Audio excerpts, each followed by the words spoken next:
Hello everybody, my name is Farmer Phil, and in today's video we are putting out slurry for ourselves. We're just backing in now to the reception pit. I'm hoping I have my pipes plugged back in right. But on the pipes there last night, and I could easily have them just vice versa. My left could be my right and my right could be my left, if you know what I mean. There is at least 2 tractors, and if not, a lorry going to draw from the piggery to us today. So if we have 2 tractors, we will be able to keep ahead of them pretty handily. But if it's 2 tractors and a lorry, they'll probably go bring it quicker than we're able to get it out. That could make it interesting, especially when we get to the other farm. Yep, I have it very well. It's also going to be the hottest day of the year so far, so a great day for slurry. Just pulling the pipe to one side so the tankers come back into the store. So we're putting it out up here, 3,000 gallons to the acre, on the ground that's going into maize, and then we're going to move on to the new farm and we're going to cover the ground that's going into beet at the same 3,000 gallons, and then we're also going to cover as much grazing ground that's up there as we can. There's a nice bit to be done because we have a nice bit grazed there, so we'll see how we get on. We'll start off with the tillage ground anyways, and then we'll move on.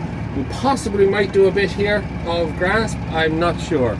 It just depends on how we get on, more or less.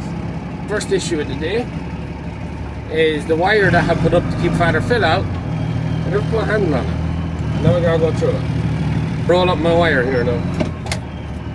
We're up here now, pipe down. So I have all the 4 1/3 piping down, so we're out 500 meters.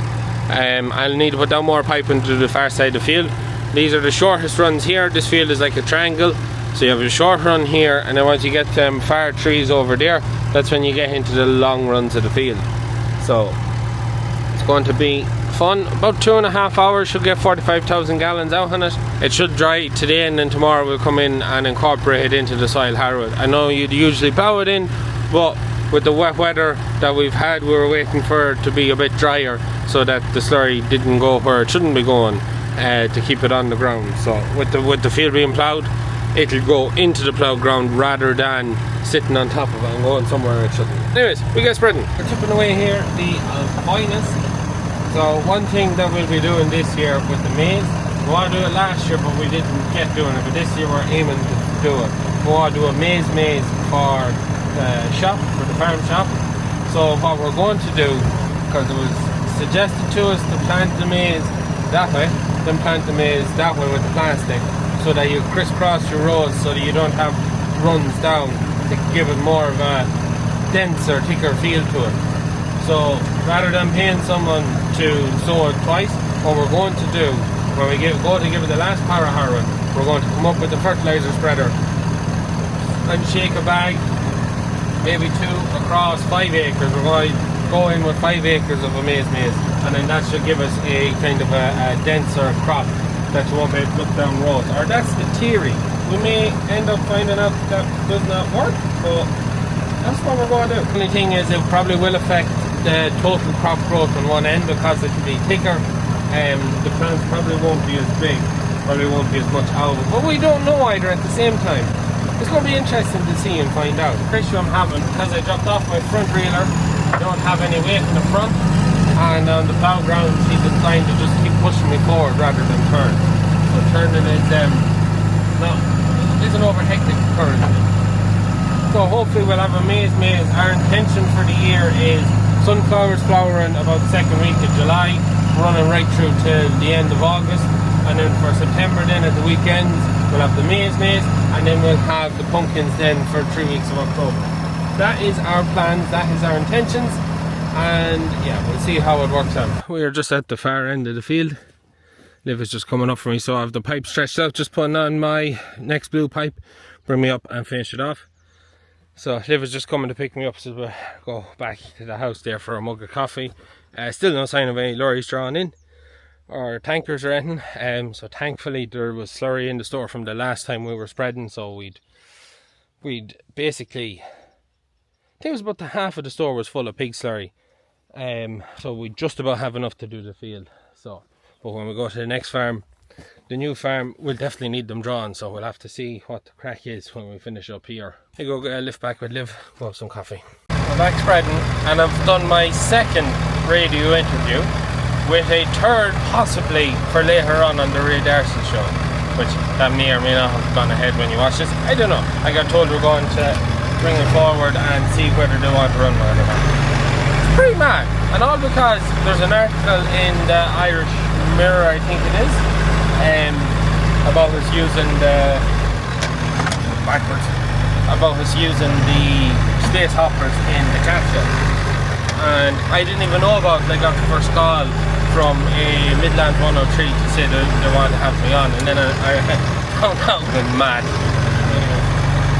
I knew there was going to be an article. I didn't know on what paper or when or anything like that, because it all boils down to when we put up that video of buying the Timu products using them, I got contacted by a media company in the UK who do media for Timu, and they wanted to write an article and then send it around and see could they get people to take up on it. So we done that, and yeah, now it seems to have blown up. It's pretty bad. I stay on what I'm good at, spreading slurry. So we keep it coming with 31,000 gallons out, so I'm aiming for 45. Father Phil says he wants 50 out, because he thinks there's more acres up here than what is on the maps. So yeah, and then these beech trees take out some of that area out of the maps. So I don't know why he thinks there's more than what's measured on the map. But anyways, whatever. Just have a bump the trees there done now, so I have all the long runs ahead of me. So I get like that. So I get them bits above the trees done. Yeah. Follow down this hedge and we work our way back to where we finished the other pipe the other direction. We get this done and then we're going to head for the new farm. The lads have started drawing, so we are in good order now. Today is the 30th, so it's the last day of April. So in about 12 to 15 days time we should be cutting our first cut, unless the weather is bad. Everything is sizing up for around the 12th or 15th. I just have to try and get Father Phil into the workshop. So far I've not had any luck. That is us finished here now, so just waiting for the air to leave the pipe so I can start rolling. We put out 52,000, so I want 45, Father Phil wanted 50, and then he just kept me going for a bit longer because he wanted more. But what I basically ended up doing then was I spread the top headland again so it can be poor enough, and then there was a blowout coming down the centre of the field, so that's kind of it. That's where the extra gallons went to. We get this rolled up and we get moved on to the beet ground.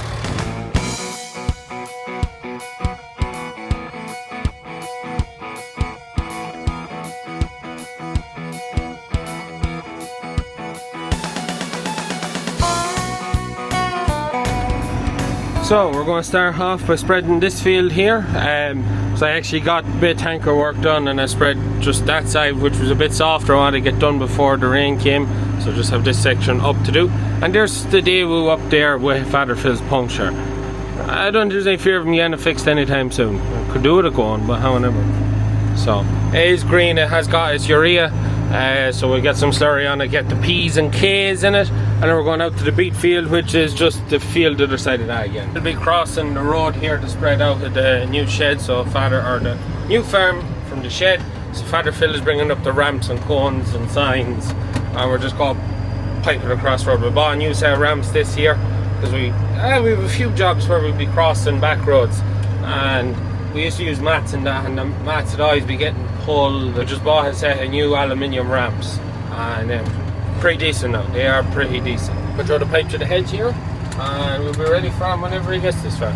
As with every video for the month of April, BillGenie has sponsored it. They will go out and find you the best rates on your electricity bill on offer to get you the best savings. All you gotta do is head in the description down below, upload your bill, and they will find you the best prices on the market. The lads are working really hard at the minute to try and bring up the numbers and get people across the line. So we're going to do a final update on Sunday just to give them an extra few days, because like I think it might be an Irish thing, everyone is a bit on the last minute, and they said the phones are off the hook at the minute with people trying to get across the line. So the figure as it stands today, the 1st of May, is €87,000 in potential savings. €87,000 has been saved by our viewers. You are locked in on lower prices, and that money you'll be saving over 12 months. So there's €140,000 waiting to be saved. Follow up with BillGenie. If you haven't heard from him, check your spam, your junk boxes. And if you still haven't heard from them, you can email them. Totally free service, costs you nothing. There's €140,000 waiting to be saved. Mind blowing. Anyways, we'll get back into the video. Waiting for Father Phil to come. Hit echo the tyre. Just out in the grass in the good day. I think I can hear someone mowing their lawn. A lot of birds and the crows, but great spell of weather. Great to see it back. It's going to get us caught up on, basically get us finished through the sowing. If this goes on for the next 7 days, we should have everything in except for the pumpkins. Pumpkins will be sown periodically to just spread out the crop and to make sure we don't get caught, because if you get a late frost you can get caught. So well, that's why we'll sow them over the space of about 2 weeks or 3 weeks. Now I have this spread 2 to 3 weeks ago. I can't just remember exactly, but it's covered a while now, and you cannot see the lines of slurry. I know lying on sitting down probably doesn't help, even when you're higher you cannot see, but just as I was kind of playing in the grass, you can see the lines. You can see the bits of lines of slurry because it was put out with the dribble bar. You can see it there. You can follow a line there. And there's the debate going on at the minute as to whether that's causing issues with silage, that isn't breaking down and going into the ground by the time the silage is cut. It's going into pits and causing issues with the quality of feed and microtoxins in the feed, as well as I've seen some articles, someone saying that it's causing the spread of TB. And yeah, there's, as much as everyone is supposed to be doing it at the minute, there's nearly more people moving away from it than there was. We've been dribble barring slurry since 2008. I think you bought the first slurry cat dribble bar. So we've been dribble barring a very long time. I haven't seen any issues with our silage quality with that. Now we would have thick enough slurry. That's why we'd get the pig slurry to just water it down. What we'll be put now in this field will probably be thick enough. Because we'll have to make space in the tank. I agitated them yesterday. But yeah, let me know in the comments, what's your thoughts on the dribble bar? Good, bad, yay, nay? See the big push now, especially see it on social media in the north of the slurry separators. I see 1 or 2 working in the south, but I don't know. Would you pay to separate your slurry to take out the solid so it's not an issue? We did kind of look at it, but I just can't see farmers paying. I was working out like 120 an hour to justify doing it, and then spend another 100 and whatever it is an hour to put out the slurry. Just couldn't see it. But let me know in the comments what you think on them points. Get a bit bored now waiting, so hopefully he appears shortly. But I'd have a feeling now we'll be going for the dinner before we actually start pumping. But anyways, I'll wait patiently. Back after the dinner. Road is rammed. I was to film it, but I forgot to leave the camera out with me. Anyways, I have the pipe down. Just check to see it everything alright. So we hook up, we cover this field. This field will be going for silage, not for our first cut into the pit, but we'll take a cut of bales off it. Whether we take silage or hay, it depends on the weather at the time. But I will not be holding any ground specifically to make hay. It will be just a case of if there's hay weather and we have something to cut that would make hay, we'll make hay. Because I think holding out to make hay with a bit of ground reduces the productivity, because if you get an extra cut of silage off it otherwise. That's my theory. Put out here at 2,000 gallons to the acre, so not too heavy, more or less, because when we're putting out could be a bit in the thick side. I want to make sure that it disappears with itself. As you may remember, on the new farm there we have the slatted shed. We had about 200 bales of silage there, and we were short silage.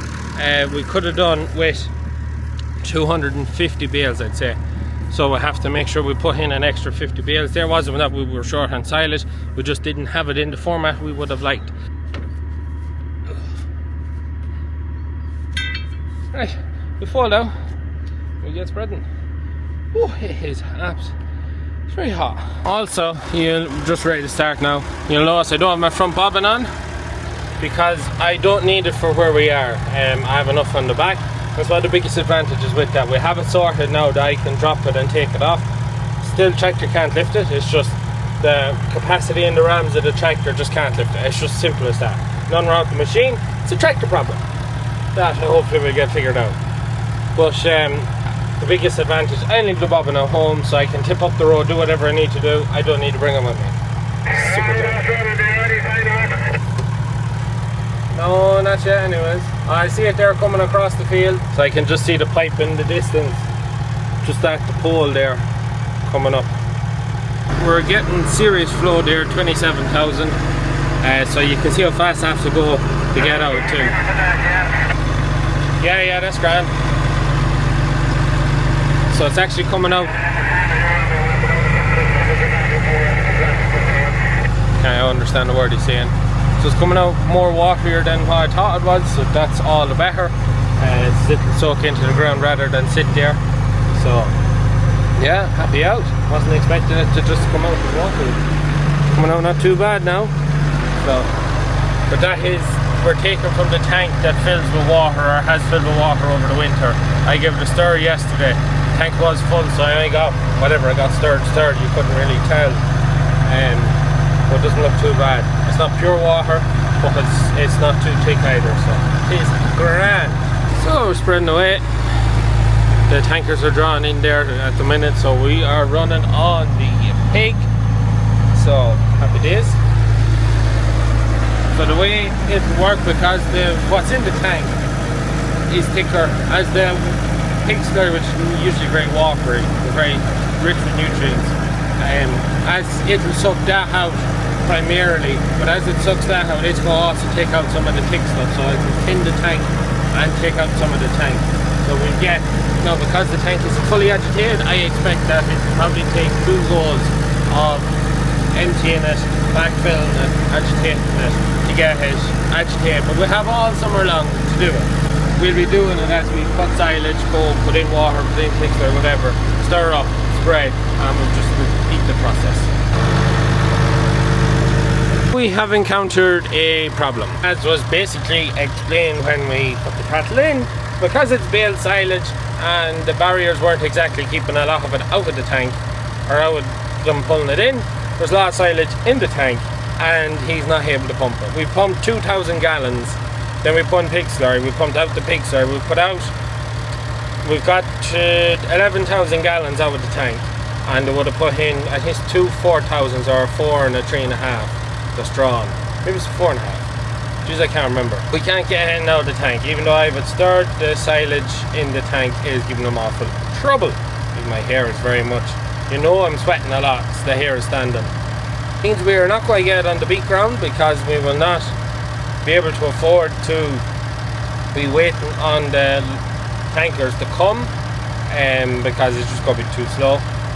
And also, even when we are getting stuff, we're still having issues with the fibre in the tank. So we're going to finish out this field, so the next 2 loads should finish it. He looked at the other tank I'd spun, the other tank was thicker, I thought, and he says it's no good. We'll see what happens. So you can just see there, black red rock on the class, and over hedge boom, then just basically down at the manhole letting it in. Or maybe he has it in the shed either. I can't just tell if it's in the doorway or in the manhole. One or the other. We're nearly finished here anyways. So Father Phil says we'll just lay out the pipe up to the top of the hill. By the time we get that done, they'll be back with the next 2 loads, and we'll just basically just get it done. Put out maybe lighter to get covered. We'll get covered in 4 load. This was, we had to been maybe a bit more organised to have had some of the tank more agitated, as in agitate, spread stuff, put in water. I was actually hoping to have that done. I was hoping to do that while Father Phil was away, but I didn't get around to it. I just, with the wet weather we had, it wasn't suitable for going at slurry. So I didn't get as much as I was hoping to done. So that's where we would have been maybe a bit further on in that regard, if I could have. But here's what it is. That's us just finished there now. Get a lot of grease with them arms. Back in the yard. So they've dropped up water to us. Very thankful, Liv. Very thankful. So what I'm going to do now to shorten the distance, I was going to go between, you can just see big tree, smaller tree, a gap in the middle. Perfect spot to pull a pipe through, because you can pull it with a little bit of a bend, because the tree will hold the pipe and you don't take a post out. But to try and shorten the distance, I'll go up here. So I think I might just go for that big tree that's in ivy, I think. And Father Phil reckons they're actually two 4,500 gallon tanks, so Father Phil says. So they're bringing 9,000 gallons at a time. The tank in the yard is full. He reckons 3 round the load should do it. So by the time I get the pipe out here, they'll be back with the second, so I have to wait for one. And even at that, to wait for one, because we'll have so much to spread, mightn't be that bad. So this here is what we'll be mowing for our first cut in about 12 to 15 days ish. This and the paddock below, I'll probably take the paddock out. So the guys will go a bit of grass the other side. So I'll take this, we'll probably take the paddock out as well as this. And we're just going on the other side of the pole and hedge up there now. But on the beet ground, we also had another farm that burns this farm I wanted to do, and we haven't the capacity to be able to do it. And the other thing too is the furthest reach from the tank to there is over 1.9 kilometers. So it's pushing us on piping, and it would require a second pump. And now we think we might just use the nurse tank and go from the entrance into the other farm rather than pumping it from this tank across. Make use of the nurse tank. That's what we're thinking. It'd shorten the pump too, drastically shorten the pump. Anyways, we get this pipe down and through this hedge here.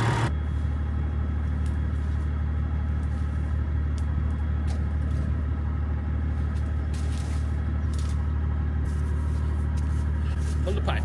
We're out starting to spread the ground that's going into beet. So we've 12 acres of this 19-acre field. So from about the hedge over to about the first pole over there, roughly speaking. I won't really know till I actually go and sow it. We'll be sowing the barley round it. So we'll be sowing 24 metres of barley back from the headland from both sides. We've 12 acres of beet in just straight lines and no headlands for an easy pulling experience. So I won't be putting any slurry on the ground that's going for barley, for the simple reason that usually, well, every time we've done it, if you ever have the misfortune of overlapping, you'll always end up where you overlap the crop lodges. Just it's like a fact. So it is. So we're only covering the beet ground.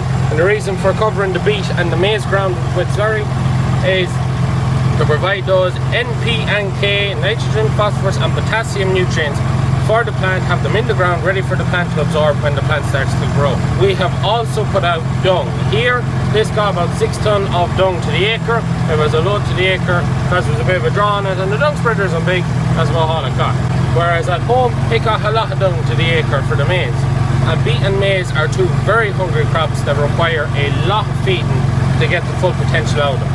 So anywhere we can make that up in organic nutrients, your slurries, your dungs, and reduce the amount of artificial fertiliser we have to put out to get the best out of the crop. And we are stopped. Some of you may remember we sowed cover crops in the back end. I sowed black oats and I sowed ryegrass. I sowed black oats out here and I sowed ryegrass in just across the road in another farm, with the intention that they would have grown and they'd taken a cut of silage or bales or something off it, then ploughed it, tilled it and all the rest. Well, what happened to that plan? Well, it didn't really grow.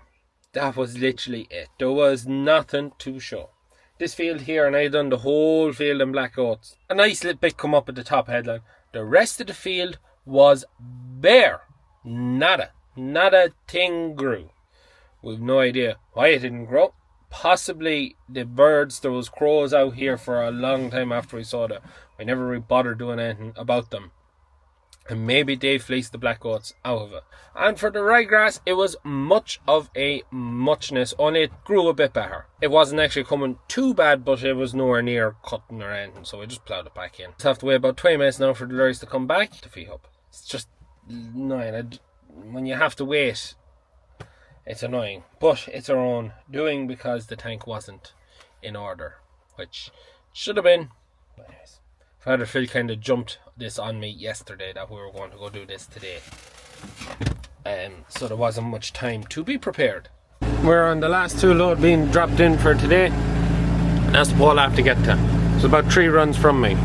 So I've cut the spreading rate to about 2,000 gallons to the acre, just to try and get it all covered. So if I get it all covered, it makes more sense than having some of it covered and some of it not covered. I'll sow 24 meters of both headlands, and then I'll mark out my 12 acres based on that. We think it's to the pole, but I won't really know till I put in the 24 meter headlands to show that that's where the barley is, that's where the beet starts.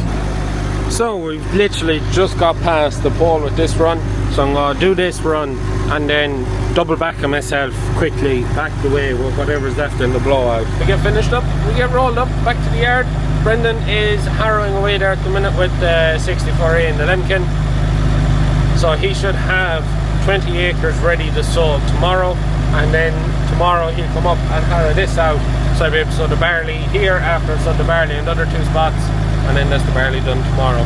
Sunflowers should be here this evening, so once he's that done, he's going to go. Once he gets here done tomorrow, he'll go to the quarry field where we're putting in the sunflowers and harrow that. We'll finish off the sunflowers and pack the drill, and then all we've left is the maize, the beet and the pumpkins.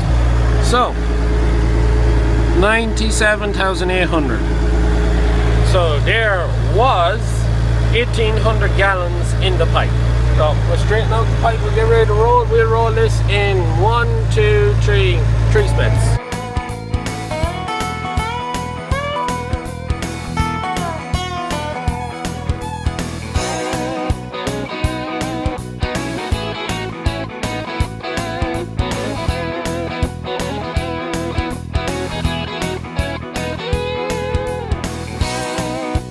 And that has us all rolled up all 1,100 meters on the back. And I'm a little bit heavy on the back to the front. So she's a little bit, just a little bit. So just have to mind her. I'll be on back to the house. Above tea, I have to give liver and a couple of small jobs. That's the slurry out. We're going back at slurry. And once we get the sowing done, cover the ground where I mulch the rushes, and then again when we get the first cut silage in, we'll be tackling the sheds that's there. We'll start drawing in water to them. If we get rain in the meantime, we'll turn on down pipes to fill the shed, and it'll be cost effective, but if not, we'll just have to draw water to them. Big thanks to BillGenie for sponsoring all of this month's videos. It's been a huge success, a massive amount of money saved for ye, our viewers, more money there to be saved. And you'll save money every year, because once you sign up with them, every 12 months when your contract's up for renewal, they'll go back out, find you the best rates on the market. So it's a win-win for everyone involved. As always, please like and subscribe to the channel. Videos every Tuesday, Thursday and Sunday. And just on that, I just looked, my first video I put up is 10 years up, the 30th of May. The 30th of May, that's the day. So anyways, until then, 3 weeks. So you have 4 more weeks to go. Anyways, we'll be on. Good luck.